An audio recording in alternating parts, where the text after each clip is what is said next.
How you going, guys? Just doing an install today. We've got a 70 series here. I believe this one's a 24. This unit will suit the 2023 and onwards facelift 70 series. So just got the factory unit in here. Just want to show what it can do at the moment. So we've got the radio, AM, FM, and FM2. And the steering wheel controls come across, obviously. So you got volume up and down, switch through stations. When you're in hands-free, there's also this mode button, so the mode will switch through this, different audio sources. And you've got a speaking button, so if you're in Android Auto, which I saw is available on the home screen, I think you can pull up a voice assistant there. We've got Bluetooth music, so that's this here.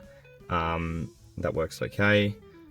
Android Auto, I believe that works. I'm not sure how to get Apple CarPlay up, but I imagine if it's got Apple CarPlay, if it's got Android Auto, it should have Apple CarPlay, unless I'm mistaken. The customer's actually installed an aftermarket reverse camera in this one, so it works with the factory unit. We'll see how that comes across to ours, even though it's aftermarket. We've got some settings as well, so just basic stuff, time zone. You can disable or enable Android Auto. You got fader and balance, bass, mid, treble, so a bit of audio customization there. Just just themes, and then a Bluetooth settings area. So yeah, there might not be Apple CarPlay considering there's only an Android Auto slider there. So that might be something that this unit is missing out on. But yeah, we'll jump into the install, show you guys what comes in the kit, and get on with it. So I've just got everything that comes in the kit here. This is the box itself. Everything comes out of this. We've got good packaging in there, so nice, a lot of foam to make sure that everything you receive is going to be in brand new condition, as you'd expect it. And so we'll start with the main event here. We've got the head unit itself, it's the screen and the fascia that makes it look factory. It's got the DIN box there.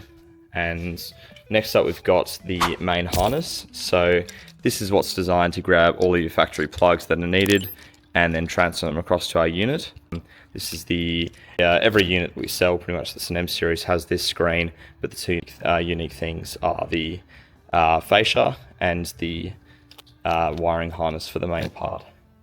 Next up we've got 4G antenna and a GPS antenna. So these can just be mounted under the dash so that they have decent signal. You just need to make sure there's no metal between the GPS and the SCART, but the 4G is okay. This 4G antenna is used for this cable here. This is one that goes in the back of the unit, and then it has a spot for a SIM card if you want to give the unit its own constant internet connection. But then we've got more accessory cables here, so I'll go through like the really important ones first. This is just a USB cable. This is something you'll want to have if you ever want to do firmware updates or anything like that with the unit, which you will. This is a camera cable, super important if you want to have any cameras at all come through. It goes in the back of the unit, and then you've got two slots here. You've got a cam in one, which is the purple wire, and a black F cam. The cam in one is what's going to show up when you put the car in reverse, and F cam is just for an extra camera that you want to have show up in the F cam app.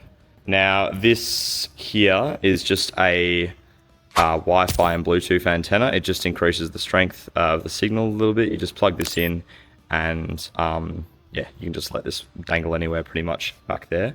It's not an issue. I'll just show this one next because it is basically the same as that one. So these two go in the same spot. You only have one or the other. As you can see, it's also got that little BT/Wi-Fi, but this comes with a bunch of cable pre-outs. So for an aftermarket amplifier, if you have one of those, then you've got everything needed there, the front, left and right speakers, and the rear, and then the sub. So if you don't have an amp though, you're going to save a lot of space just by putting in this one. Next up, this is just another batch of accessory cables. You've got two USB ports and a microphone port. So the two USB ports, again, one of those can come across to this, which I'll show in a second. And the microphone, the unit does have a built-in microphone on the screen there on the top right. But if you're not quite happy with the quality of it, this external microphone is worth hooking up to the top right of your windscreen, and I'll show you how to do that today. And then we've just got this brown cable here. This is just sort of an extra camera cable. It's pretty rare to use because you get the majority of your stuff going through these two. You can even split them up into multiple connections, but it's there as an option. And yeah, this is the aforementioned QC 3.0 charging port. So it's got two slots here. One of them is labeled audio, one's QC 3.0. The QC 3.0, you just hook up to straight 12 volt, which is going to charge up any device really quickly. The audio one, you just want to hook up to a USB cable, like one of these ones, and it just basically makes it so you've got a easy attachment on the dash that's going to connect up to the unit. We've got a couple other things here. So this is a extension of the main 20-pin power cable, but it has coming off of it an extra accessory, ground and battery wire for easy usage. So that one is worth using. I'm going to show you how to use it with this. It's going to how we're going to wire up that 12 volt power. Couple of these tools. So one of them comes in this. There's another one here. They're really useful for just tapping wires together. They're really nice and reliable. We've got some tools that came with the kit here, so fascia removal tools, wire pulling if you ever need to use that. Some manuals over here, which this video will basically be your installation manual, so you can look at that if you like. Extras, we've got a USB stick. This is good for connecting up to the unit, doing firmware updates. If you need to play any downloaded music, that's really good for it as well. We've got a OBD2 scan tool, so if you want to connect up to the car via the OBD2 scan port, so diagnostics port on the car, there's an app on there called Car Scanner. You can just set up your car with all the, it'll ask you some questions about your car basically, and you can fill that out and look at all the sensors that the car has. Got a Vhedia stubby holder, and we've got a 1080p reverse camera. So if you don't have a reverse camera factory, this customer has a aftermarket one already installed, but this is a 1080p reverse camera that you can hook up to the vehicle, and you will then have a new reverse camera feed. So that's everything that comes in the kit. We'll get into the fascia removal and we'll get into it. Alrighty, so onto the fascia removal. Just got to pull out this main piece first. So with the fascia removal tools that come in the kit, it shouldn't be too bad. If you can just get in under there and pop it like that. There we go, that's those two corners. And should just be able to use my hands here. And there we go. And don't rip it out all the way, because there are two cables at the top here. So you just need to push down on the lever at the top and then pull it out like that. And I think this one's got the lever on the bottom, which you just need to push down and pull out. And there we go, easy as that. We've got our factory fascia removed. So now for the unit. Now with the unit, we've got 1, 2, 3, 4 bolts. There's a probably 10mm knowing Toyota. So I'll just go in there and yep, 10mm.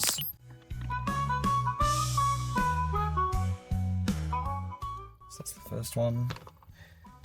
And I like to just drop all the bolts into the cup holder. That way I know I'm not going to lose them.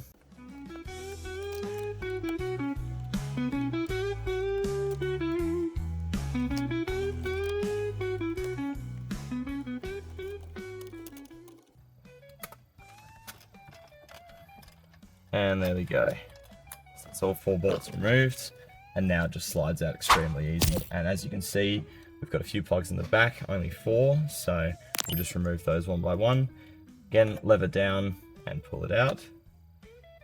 Lever down, pull out. Down and out. And there we go. That's the factory unit there. That's what the back looks like. We've got the antenna plug.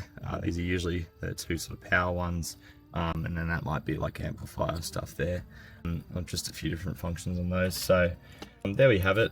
That's all our plugs that we need to look at. So we'll go ahead and transfer some stuff to the fascia, and then we can get our wiring harness out here and check out the plugs. Alright, so just got the factory fascia out here. There's nothing we need to do with the screen, so I'll put that back in the box. And we should just have 3 screws like this. I just want to go ahead and undo these. It's number 1, 2,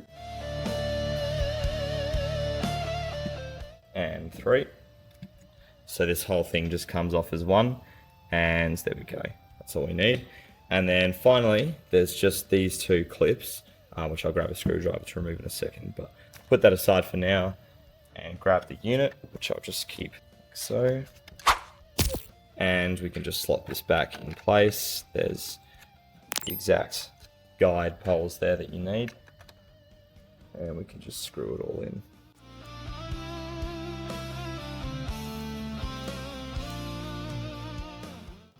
And there we go.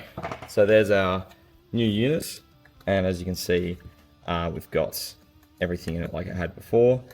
Button's still pressing up and down nicely, it's not getting caught on anything, and there we go, we're all good. So I'll just grab a quick screwdriver, a little one, to pull these out and show that on camera. Alright, so just got a small flat head, and these should come off pretty easy. Just kind of have to get underneath them and prime up a little bit. Make sure it's not slipping. There we go. And be careful, because if you do just let them go, they do tend to fly. So that's something to worry about. And I'll just come from the other side as well. And there we go. And that's just come off like that. And it can just be slid straight on to our unit. Just like that. And you get a little bit of a click. Not a lot long though. I'll actually come from this side on this one to start with.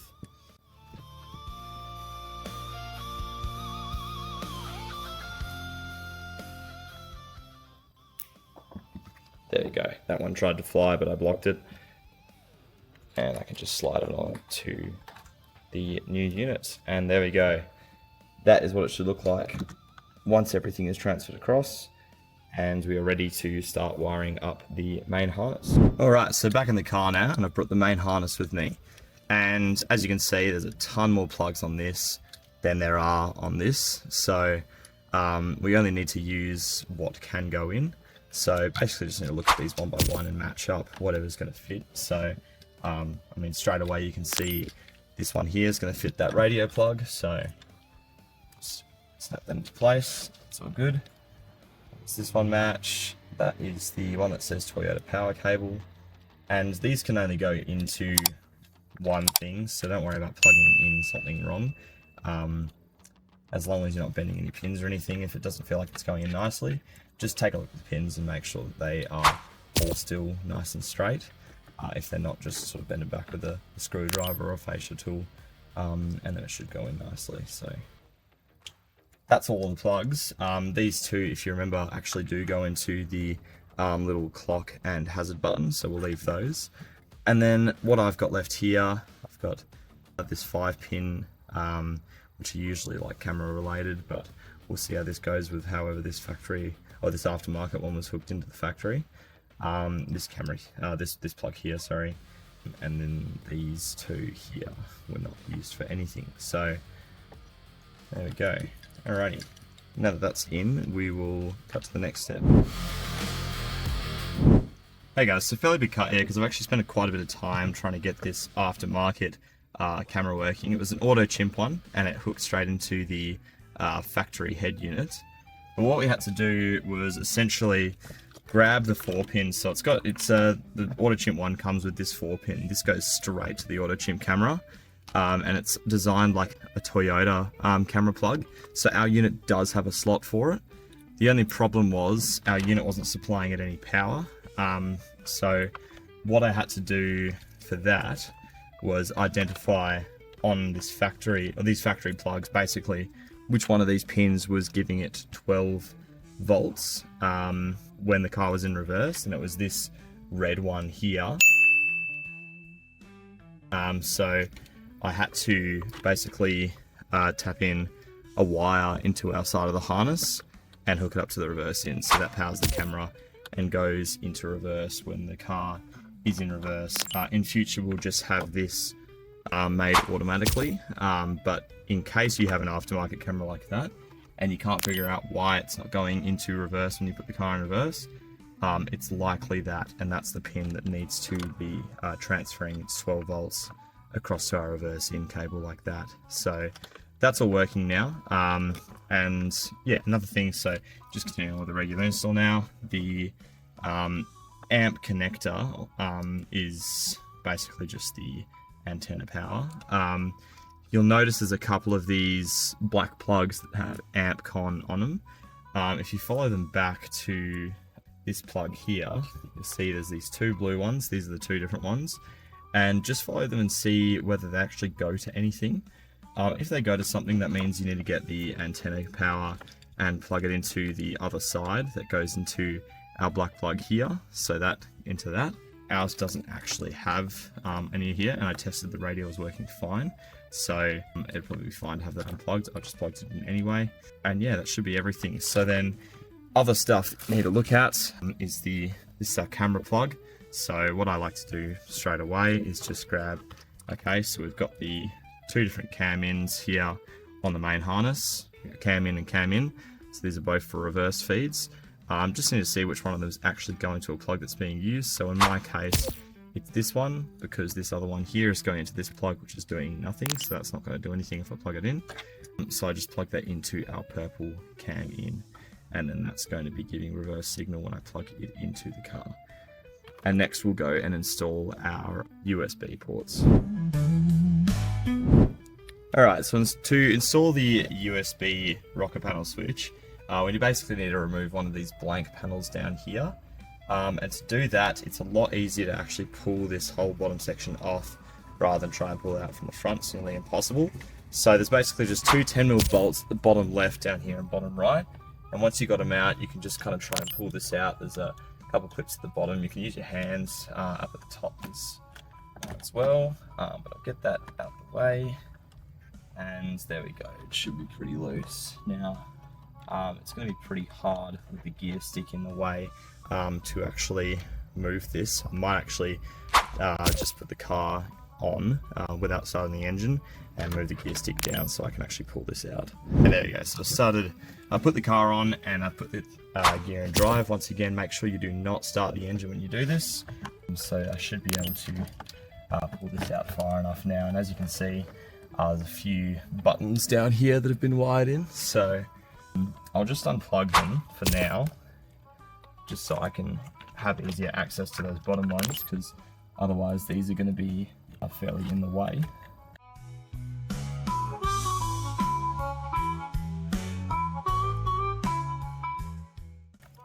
Green ones on the side are a little annoying, but they do come out. Just got to squeeze the tabs. And I might actually just free up these ones too. Just give myself tons of room to get this thing out. And remembering which ones these are, because they do look fairly similar.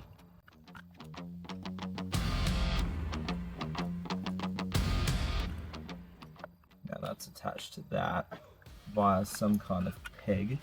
So that was a fair bit of a task. I just unplugged everything in the back of this and pulled out that little clip there that was holding the wiring harness to it. As you can see, quite a few plugs there. Now remember, these bottom two were empty panels. I've knocked it out already. All I did was just grabbed something solid, so just this, and I just pushed down on it, and it didn't take tons of force, and it just popped out the other side. So I'll go ahead and show you how to put in the new USB port. So got the dual USB port now, and got a bit of bottom fascia here. So basically just need to grab the USB port, and we've got this USB plug, which is for the audio one, and then the positive and negative wire for the power one. So just need to grab all of these, and on the other side, just push them through. So push them through here, grab them on the other side. That's the USB cable. Get through the positive and negative. There we go. And those are through as well now. So got all of that, just need to pull all of them up. And there we go, there's the USB port here. So I can now just push it in and it should just snap into place like that. And there we go, there's our factory fit USB port. So now all we have to do is route these cables behind here and up to where we can use them later, and plug in all of these factory plugs again. So I'll go and do that one by one. yeah. Alright, so we've got the USB port in. Now we just need to plug in all of those other plugs the way they were. But first, I'm just going to grab our plugs here, see if I can by hand run them up through here. Otherwise I'll use the wire puller tool. I can just find a spot where I'll be able to reach them. There we go. I'll grab that. And grab these. Now, those will be up where we can use them later. But now we just need to wire in all of these. So it should be on this side. Start with the bottom actually. We've got just 2 plugs on the bottom. One of them looks like that. So they do have the right shapes. There are a couple duplicates though, in terms of like what would be able to go into where. So really need to make sure you're plugging in the right ones. And that one there was on the bottom. Okay. So that black one there. And then we'll grab, just looking at the shape, this white one here. Cool. Now up top, I believe it was green, blue, white, and green again. So just plug this green one in here. It's the other way around.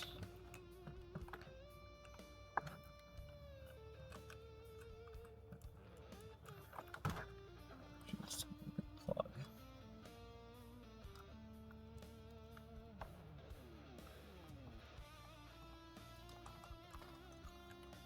There we go. Got blue.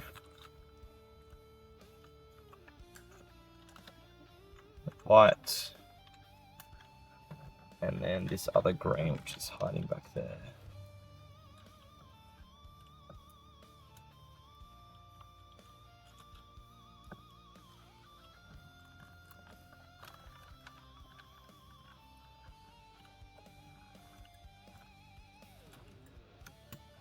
There we go. Now that's plugged in. Awesome. So we've got these just other 2 over on the left. So the white one in there, that's the cigarette power. And this black one was just above it into a couple more USB charging ports. So what orientation is that? Just...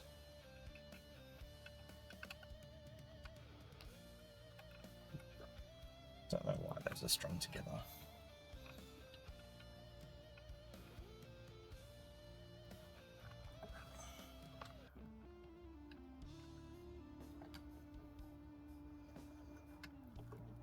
There we go. Now those are plugged in. So we should be all good.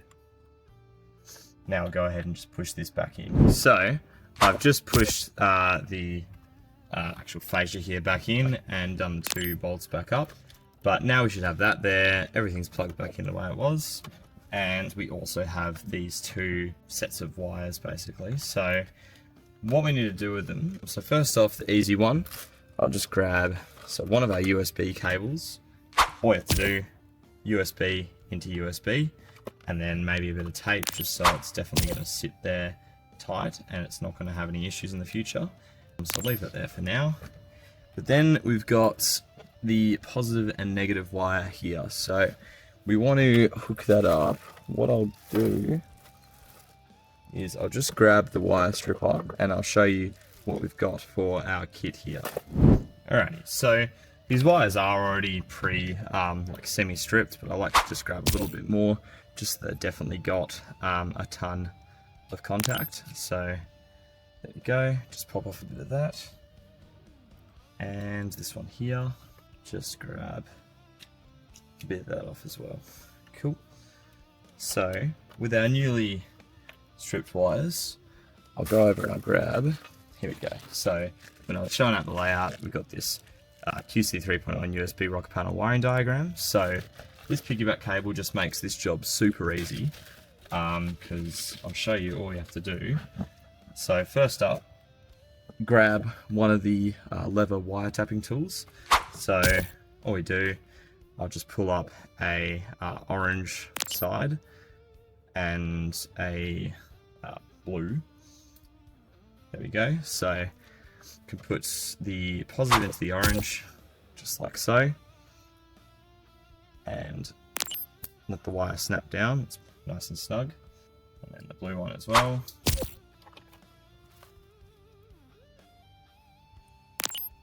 Push that in there and snap that down, and then that's all good. And then now we have our little piggyback cable. So all we have to do is grab this and ground it in ACC. Don't use battery, it's always going to be drawing power. Just grab the ground in ACC. And here we go.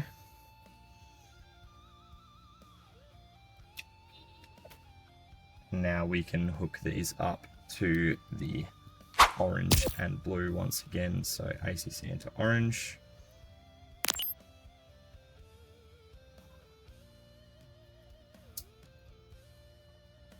And ground into blue. Just keep those straight. And that's in. So that all powered up now. So I can honestly just drop these wires back here because there's plenty of space. But there we have it. So now all we have to do is plug that into our main black 20 pin, and then this side can go into the unit, which I've currently got all the wiring harness out just because I was making room while I was dealing with this stuff. But yeah, we'll go ahead and hook up the main harness again and move on. Okay guys, so I've just wired back in the main harness, and I've done a couple other things which are pretty much just organisational, so optional, but highly recommended. So mainly with tape, I've just grabbed the harness and any plugs that I didn't use, obviously are kind of sprawling around a bit, so I've just sort of taped them all together. As you can see, there's like all of these here, which would otherwise be all over the place, so they're just there now, out of the way. Plugged in our a little extension here, which connects to our USB port. That's pretty self-explanatory. Then also, I grabbed the USB cable, which is this one here, and I just sort of I plugged it in, I taped the connection, and then I just wired it all up like that. And I've also taped it to our our grey camera plug, so that's taped to the camera wire, and it's all connected together. I like to, as you'll see, as I add more accessory cables, I'll tape them all together because they all go onto the same spot on the head unit. They all go into this section here. So I like to tape everything that goes to this section here together, so it's easy to keep organized, you don't forget anything. And then I'll keep the antennas sort of taped together once I get those all in. And then this is obviously the power cable, which is off by itself, which you can't forget because it won't turn on without it. So yeah, that's everything. That's now hooked up fully. Our camera's hooked up fully. The radio should be working as well.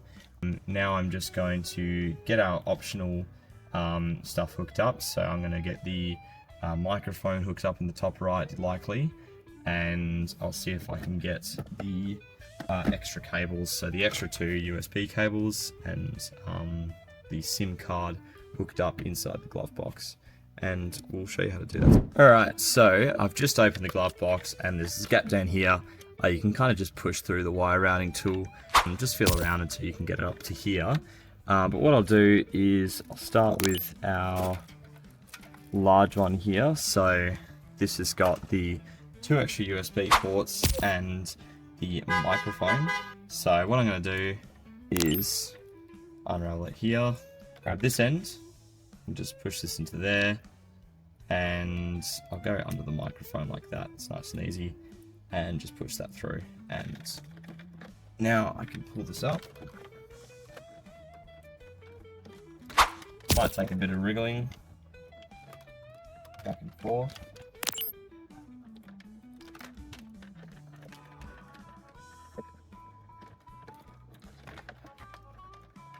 Feel it start to make its way. There we go. Awesome. So, should have all this up here. Get that out now. Cool. So, we've got 2 USB cables, which we want to leave in there. and the microphone port's obviously shorter, so that's up here where we want it, where we can wire it, and then I will go ahead and tape that to this sort of bunch here, so it's all nice and organized. But first, we'll also grab the SIM card, just in case this customer ever wants to hook up a SIM card to the unit in the future. I'll put it in the same spot as those two USB cables. So just do the same process. I'll show you the full thing this time. I'll grab this, just go under here and push it through, bit of wriggling, and there it is. Grab the cable, push it through, and if it's a single cable, give it a little bend, and then push the rubber over it, and that should be enough to get it through. There we go.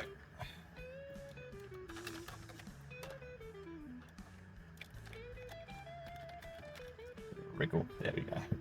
And that's through, so I can take it over this now. And there we go. So for most installs, that's pretty much all of your accessory cables minus the Wi-Fi one, which we need to just plug into the back, and then that should be good to go. So I'll take these up and then we can use them later on. And next step, we're just going to hook up our antennas, so our GPS and our 4G. So here's the GPS. You just got to peel off the red plastic peel, and then if you just stick it under here somewhere, it'll be completely fine. There's no metal between it and the seal in the sky. So I'll just go up under here because there's a nice flat bit of plastic there, and that should be all good there. So I will get a bit of this cable extra, but otherwise I can kind of just tuck it back there, and then that's going to be good to hook up next to our radio antenna. And then for the 4G, this one doesn't matter as much where you put it, so a lot of the time I find myself just sticking it on top of the actual DIN box, so I might do that. But yeah, I'll hook this one up, and it's the same deal. Just find somewhere. Could even go in this car, actually there's plenty of room to just go under here, so I'll probably just do that. But yeah, same deal, stick it under there, and then just have the cable sitting there ready to be plugged into the unit. Alright guys, so going handheld for this one. On the 70, you got less options for wiring the microphone up to the top right. So I've stuck it there, but basically the best option is kind of just run along this. It's pretty tight on this one, so you can try and push it down under that trim if you like, but I don't think this customer's going to be too bothered with the amount of stuff he's got going on his dash already. But this trim you can basically just pull off, run the wire down it, and just push it back down on. So as you can see down here, it's just got the wire inside of it, and that's completely fine. It still goes on all the way. So you get the camera, also the camera down here, you got the wire at the bottom, and then it will be nice and easy to just run across. I'll zip tie it to some of these cables that are already running there, and then just use the wire puller to pull it up to the top there and plug it in. So that's all the microphone is. Again, fully optional because there is one on the screen, but that's just how I would do it on this car. So that actually about completes the install in terms of the wiring. Yeah, we've got the microphone in, we've got our 4 cables here, and then I'll show you the Wi-Fi ones just here. We need to also plug in. So 5 total for the accessories that I've shown today. Got our main power, and then we've got our radio antenna and our GPS and 4G. So once all those are in, we'll basically just start her up and give everything a test run. So got the unit here. We can just do a loose fit. You can push it in all the way if you want, because this unit's actually quite easy to get in and out. But yeah, I'll just probably put it in loose. So there we go, we've got that. Camera plug, our white microphone and 2 USB ports. We've got our single USB port, the purple one, a turquoise one for the SIM card. And then lastly, not forget Bluetooth and Wi-Fi. Just caught the camera there. Right, try not to knock over the camera again. We've got our Bluetooth and Wi-Fi those in, and then got our GPS, plug that in, 4G, that's in, and then a little bit closer in is the antenna. And then obviously our two plugs at the top, these are the factory ones left over, so our grey and our black. And I won't put those in until I put the whole thing in, because I know those aren't going to have any issues, because they are just to factory stuff, so they're completely fine. Now, I'll just sit this in here, maybe a little loose, just don't want it to fall out on me. There we go. Alright, I'll grab the keys and put it into the on position. So as you can see, the unit's booting up. Now, we'll start with the radio. So let's just boot it up onto the radio here.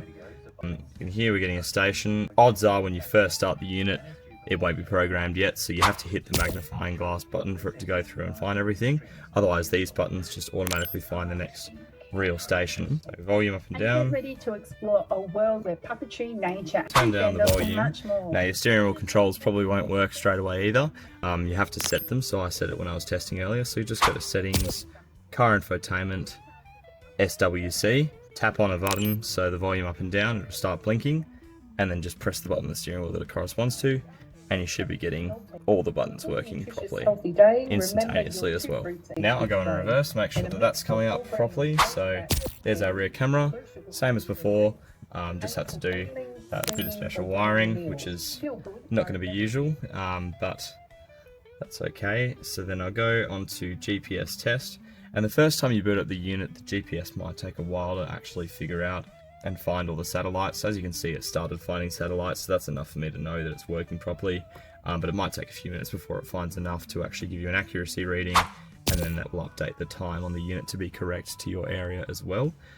So just be patient with that. I sometimes just leave it on there and watch it over time as it just picks up some satellites, but then after the first time you do that, it sort of remembers them and it doesn't need to do that anymore. If you install the external microphone, good one is settings, car infotainment, common, and then go to microphone, change it to external, so you make sure you went to the effort for a reason. Now, I'll go into Bluetooth, and let's pair up my phone and make sure that that is working. So I'll just go into settings, hit search on here as well. Bluetooth, I see my phone pop up, tap my phone, it'll ask me to pair, allow, and this is already pretty much guaranteeing that it's worked, but we'll just go in for the sake of showing the Apple CarPlay, and there we go, that's fine. So if I play a song on here, turn up the volume again, there we go, that's working. Press my voice assistant button and Siri comes up and starts listening to me. So everything's working and we're ready to do the final touches. And by final touches I really just mean make sure the wires are really getting pushed back there, plug these in and then push it in fully, and then I'll go and demonstrate the larger screen, and yeah, that'll be the end. One other thing I didn't show, just test the USB thing we put in is working, so I'll just plug a phone charger into there and then the other end into my phone, and as you can see we're getting power, and then I'll check the other USB port as well. That one's the other way around. And we're getting power through that one as well. And I did check the ones in the glove box, they're fine, so that is all good. And as you can see, the GPS is caught up, so the time is now correct on the unit and it should stay that way. If I go in here, we'll see got all these satellites now, and the accuracy is to 13 feet, which is usually a bit better if you're outdoors, but I'm inside the office, so yeah, that'll work if you get like Hammer Maps or Oz Explorer or anything, and you can keep track of yourself when you're out in the bush or just on a very long drive across areas of low mobile service. So there we go, everything is working completely fine. But if you want to just cut to the end of the video, then just plug these in and push the unit in, and that's a done job.